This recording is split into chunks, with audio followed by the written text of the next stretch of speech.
Ya. Oke, shalom buat semuanya. Iya. Nah, sebelum kita mulai pertemuan kita di dalam Zoom hari ini, baiklah kita mulai di dalam doa. Salah seorang yang memimpin kita di dalam doa dari perempuan.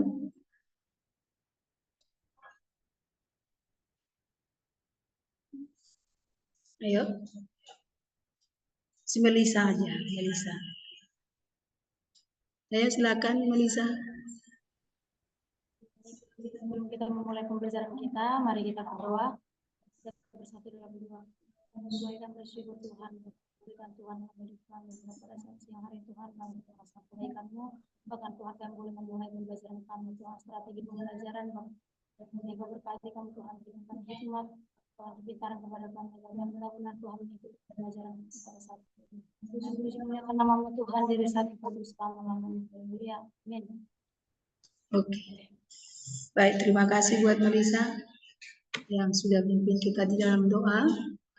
Oke, pada siang hari ini kita akan masuk di dalam pertemuan kita yang berikutnya. Ya.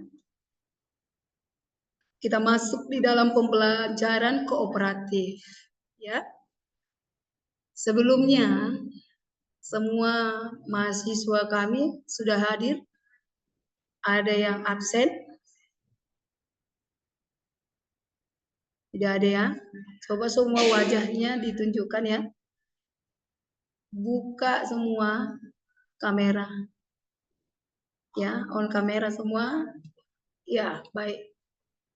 Suara di unmute saja. Nah, pembelajaran kooperatif ini satu pembelajaran yang model dalam diskusi kelompok kecil. Ya. Di mana kelompoknya terdiri dari 3 sampai 5 orang siswa dalam anggota kelompok. Kooperatif yang dimaksud di situ pengelompokan kecil, beda dengan diskusi-diskusi biasa. Ya, beda dengan diskusi-diskusi biasa. Bahwa pembelajaran kooperatif ini salah satu strategi pembelajaran ya yang dipakai guru untuk membuat siswa lebih bertanggung jawab. Nah, kita perhatikan bahwa pembelajaran kooperatif sangat mengupayakan siswa belajar dengan mengajar siswa lain. Ya, sehingga terjadi di dalam diskusi kelompok kecil itu saling membantu, ya. Saling belajar satu dengan yang lain. Nah, di dalam kooperatif dapat juga memberi kesempatan kepada siswa, ya, mengajar orang lain, audiens, ya. Artinya dapat mendorong siswa untuk menguasai konsep yang akan dibahas. Dan siswa tersebut dapat menjelaskan hasil dari pembahasannya terhadap orang lain. Ya, di situ terjadi ada belajar dan membelajarkan. Begitu ya. Pada waktu bersamaan, siswa belajar menjadi sumber. Bahwa guru adalah sumber belajar, ya. Nah, di dalam pembelajaran kooperatif juga bahwa siswa itu menjadi sumber. seperti guru. Gitu maksudnya.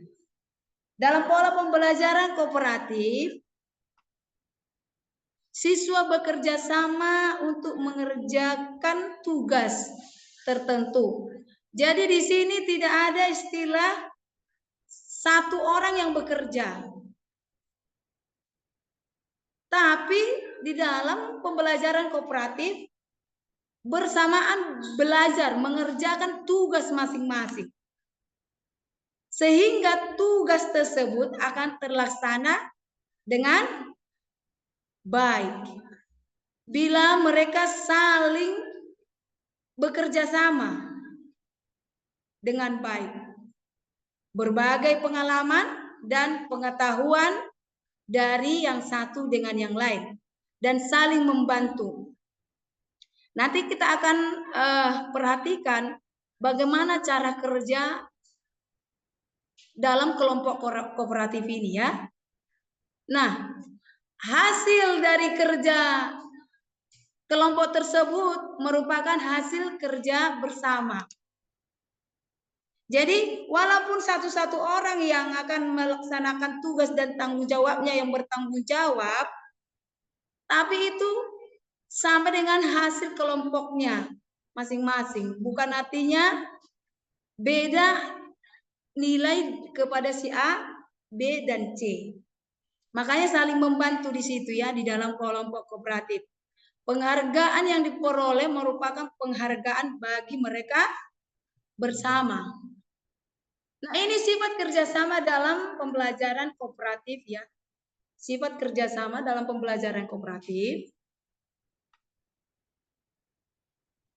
Kelompoknya kecil. Ya, kelompoknya kecil. Bekerja sama untuk mencapai tujuan secara optimal, berhasil maksudnya. Menekankan tanggung jawab individu dan kelompok. Di dalam menekankan tanggung jawab, timbul rasa percaya diri, ya, bahwa di situ dapat bisa mengembangkan sikap sosial yang positif. Saling tergantung secara positif, bertanggung jawab secara individu yang tinggi supaya kepentingan dan tujuan kelompok tercapai. Dari pembelajaran kooperatif ini, bahwa siswa bekerja dalam kelompok secara kooperatif untuk menuntaskan materi belajarnya. Yang kedua, kelompok dibentuk dan setiap kelompok terdiri dari siswa yang memiliki kemampuan yang tinggi, sedang, dan rendah. Sedapat mungkin anggota kelompok berasal dari ras, budaya, suku, jenis kelamin yang berbeda-beda. Penghargaan ditentukan kepada kelompok, bukan kepada individu. Berbeda-beda dengan suku, ras, budaya. Ini disebut dengan homogen. Ya. Manfaat di dalam pembelajaran kooperatif ini dapat meningkatkan kemampuan siswa untuk bekerja sama dan bersosialisasi. Yang berikut, melatih kepekaan diri dalam berempati melalui perbedaan sikap dan perilaku yang berbeda selama bekerja sama. Jadi yang biasanya dia sering suka grogi, ketakutan. Nah, dengan pembelajaran kooperatif itu dapat melatih dirinya di dalam setiap kepekaan, ya, sikap dan perilakunya di dalam bekerja sama dengan teman kelompoknya. Nah, mengurangi rasa kecemasan. Nah, percaya diri, dapat menumbuhkan percaya diri dalam siswa. Bahwa dia percaya diri dalam setiap tugas dan tanggung jawabnya yang sudah diberikan oleh guru. Meningkatkan motivasi belajar, ya, motivasi di dalam diri siswa tersebut dari dalam diri siswa ya. Harga diri dan sikap perilaku yang positif. Siswa menyadari kedudukannya dalam berkelompok. Mereka dapat saling belajar dan saling menghargai. Ya, saling menghargai pendapat teman-temannya dan juga saling menghargai teman kelompoknya ataupun temannya yang lain. Yang berikut, kelompok dapat meningkatkan prestasi belajar dengan menyelesaikan tugas akademik bersama-sama. Dengan cara ini siswa saling belajar dan mengajar sehingga mereka dapat memahami konsep-konsep yang sulit. Nah, kita masuk di dalam langkah model jigsaw. Ya, model jigsaw ini salah satu model di dalam pembelajaran kooperatif. Ya, yang disebut dengan model jigsaw ya. Langkah pembelajarannya ataupun penerapannya di dalam pembelajaran kooperatif ini, sebelumnya kita akan bentuk dulu kelompok awal ya.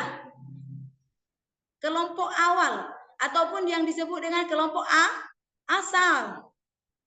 Ya. Sebelum dibentuk kelompok asal, siswa diberikan dulu penomoran terhadap siswa ataupun bisa menghitung 1 sampai 5. 3 sampai 5 orang ya anggotanya, boleh hitungan dari 1 sampai 3.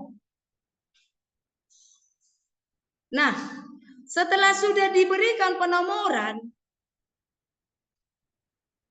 setiap siswa bergabung dengan nomor yang sama. Ataupun setiap nomor yang sama bergabung.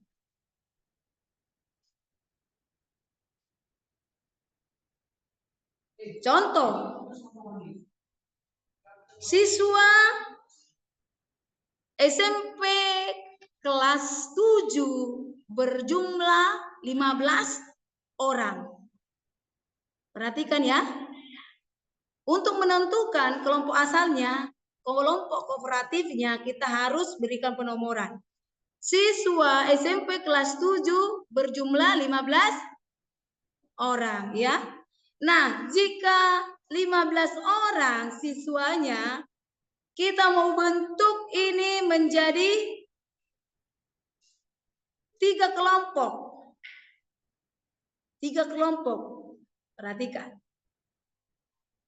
Setiap nomor yang sama tadi bergabung. Jika 15 orang kita buat 3 kelompok, jadi berapa orang?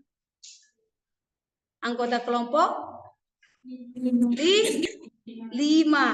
Contoh, kelompok A, kelompok B, dan kelompok C.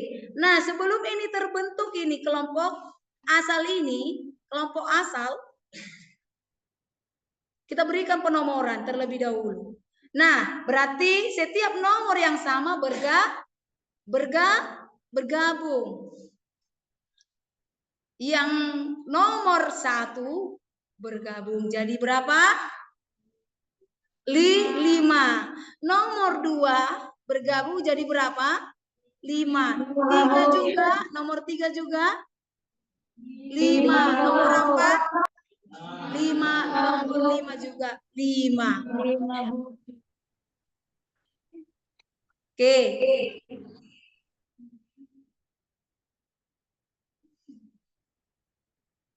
Sudah ditemukan kelompok asal. Berapa tadi kelompok asal? Berapa kelompok? 5 anggota. Iya. Kita buat satu.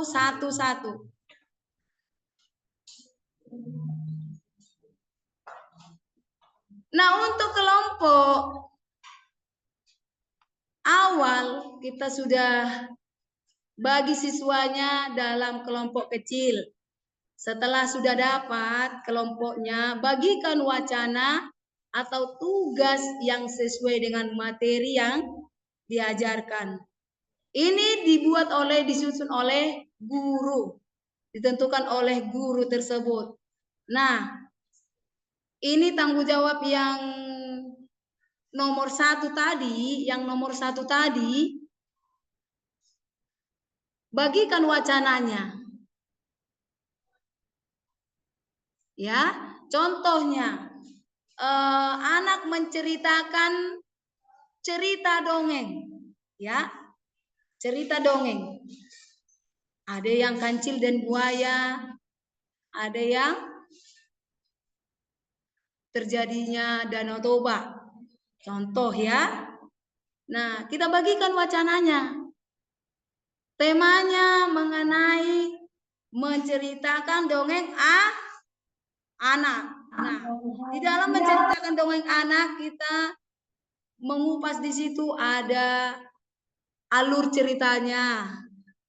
Ya, bagikan kepada setiap kelompok. Nah, ada yang membahas mengenai alur ceritanya, ada membahas mengenai watak dalam ceritanya, ada yang membahas mengenai tokoh dalam cerita tersebut. Nah, dibagikan kepada setiap kelompok. Yang nomor yang sama tadi ya.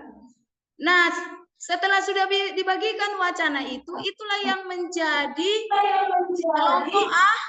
kelompok ahli. Kelompok ahli. Ya, setelah sudah dibagikan masing-masing siswa dalam kelompok mendapatkan wacana tugas yang berbeda-beda, dapat memahami informasi yang ada di dalamnya. Setelah kita sudah bagikan wacana itu, maka mereka menjadi kelompok ahli. Nah, kelompok ahli, ya, tunggu dulu ya.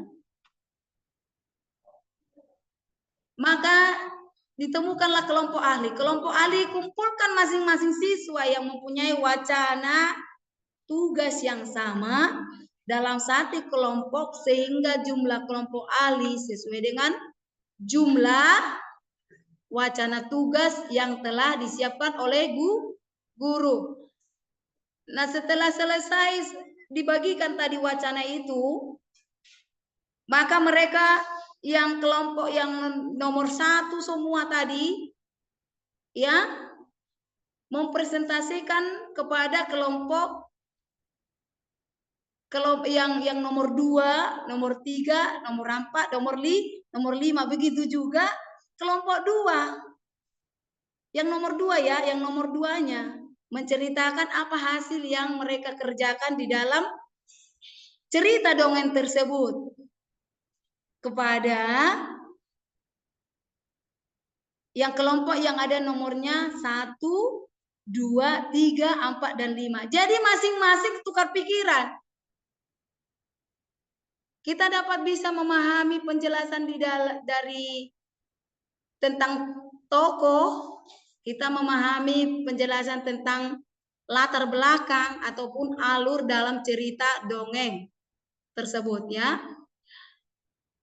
Disiapkan oleh guru. Dalam kelompok ahli ini siswa belajar bersama untuk menjadi ahli sesuai dengan tugas dan tanggung jawab yang diberikan kepada siswa. Setiap anggota kelompok harus belajar memahami betul tugas yang dibicarakan dalam kelompok itu, sehingga nantinya dapat memberi penjelasan kepada kelompok kooperatif dari mana dia berasal. Nah, nanti dia menceritakan, oh yang saya pahami dari cerita dongeng mengenai kancil dan buaya, tokoh-tokohnya ini, latar belakangnya ini, alur ceritanya ini, wataknya di dalam tokoh cerita tadi ini. Diceritakan kepada kelompok dari mana dia berasal. Itu tadi kelompok asal itu tadi ya. Oke. Nah, setelah sudah selesai itu dipresentasikan ya, Apabila tugas sudah selesai dikerjakan, kelompok ahli masing-masing siswa kembali ke kelompok kooperatif, kelompok asal. Secara bergiliran, masing-masing ahli memberi penjelasan atau memimpin penyelesaian tugas sesuai dengan bidang keahliannya. Setelah semua mendapat giliran, maka tugas kelompok selesai. Masing-masing kelompok bertugas melaporkan hasil kerja kelompoknya kepada guru atau kepada kelompok lain. Sekian dan terima kasih. Demikian pembahasan kita mengenai pembelajaran kooperatif. Jika ada yang mau bertanya, kami persilakan. Atau ada yang kurang paham, boleh.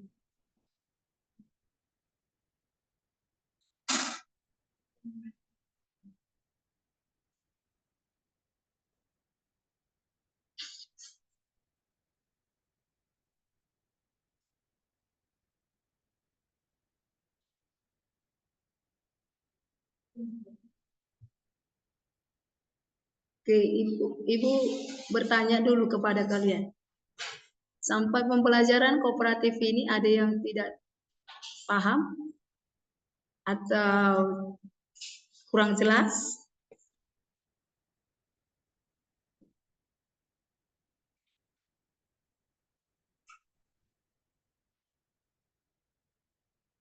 Supaya kalian bisa menerapkannya, bagaimana pembelajaran kooperatif kelompok kecil. Kalau diskusi biasa, ada moderatornya, ada sekretarisnya, ada notulennya, kan gitu ya. Nah, kalau di sini enggak, orang yang bertanggung jawab itu setiap pribadi ataupun setiap individu. Dia jadi moderatornya, dia jadi notulennya, dia jadi sekretarisnya. Dia yang bertanggung jawab menjawab pertanyaan dari audiens. Jadi dia sebagai guru. Ya, sebagai guru di depan kelas, bagaimana dia mengajar siswanya. Jika ada pertanyaan, maka guru harus wajib bisa menjawab. Maka sebelumnya, supaya bisa kita jawab, kita harus pahami dulu apa yang menjadi tugas kita, kan gitu ya.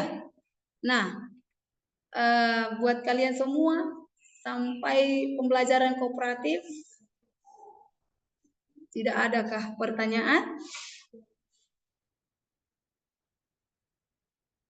Ada, boleh angkat tangannya? Oh. Oke, sampai di sini pertemuan kita bahwa pembelajaran kooperatif itu adalah pengelompokan kecil. Nah, cara belajarnya bahwa kita harus tentukan dulu kelompok asal, ya, dengan memberikan penomoran, ya. Nah, setelah sudah diberikan penomoran, sudah tertera di situ setiap nomor-nomornya, setiap nomor yang sama bergabung. Nah, setelah sudah bergabung, nomor yang sama tadi dibagikan wacana atau tugas. Setelah sudah dibagikan tugas, nah yang tugas sudah diberikan kepada setiap anggota ini, anggota kelompok itu, contoh kelompok 1 tadi, kelompok 2, kelompok 3, semuanya dapat bagian masing-masing. Ya, nah setelah sudah dapat itu, maka inilah yang disebut dengan kelompok ahli, ya benar. Nah, kelompok ahli yang bertanggung jawab menyelesaikan tugas dan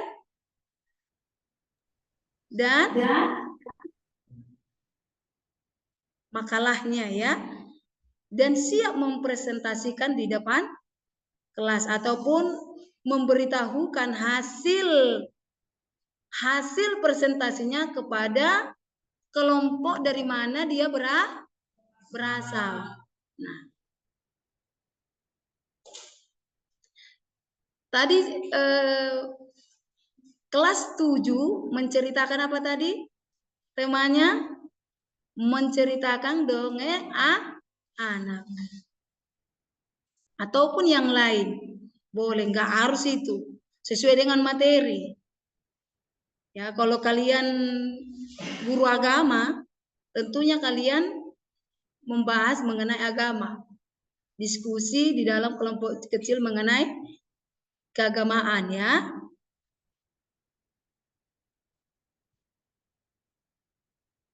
Oke.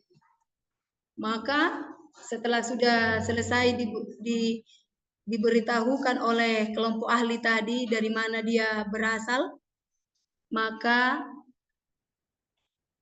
setiap kelompok itu kembali ke kelompok asal.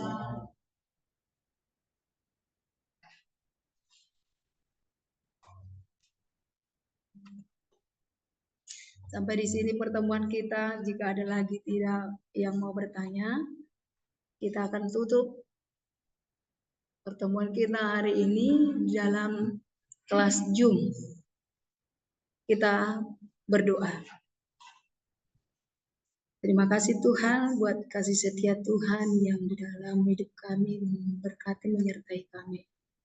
Kami telah selesai melaksanakan pertemuan kami di dalam mata kuliah strategi pembelajaran PAK. Biarlah Tuhan kiranya yang memberikan kami hikmat senantiasa sehingga setiap mahasiswa kami menjadi guru yang handal dan dapat menerapkan pembelajaran yang sudah mereka terima hari ini. Tuhan Yesus, biarlah Engkau memberkati setiap hari-hari kami, ke dalam tangan-Mu kami serahkan kehidupan kami. Di dalam nama Tuhan Yesus Kristus kami berdoa. Haleluya. Amin. Sampai di sini pertemuan kita. Swegen, sampai jumpa di pertemuan kita berikutnya. Shalom. Salam sapa-sapa dulu semua. Shalom. Oke. Iya. Baik, terima kasih. Saya tutup Zoom kita hari ini.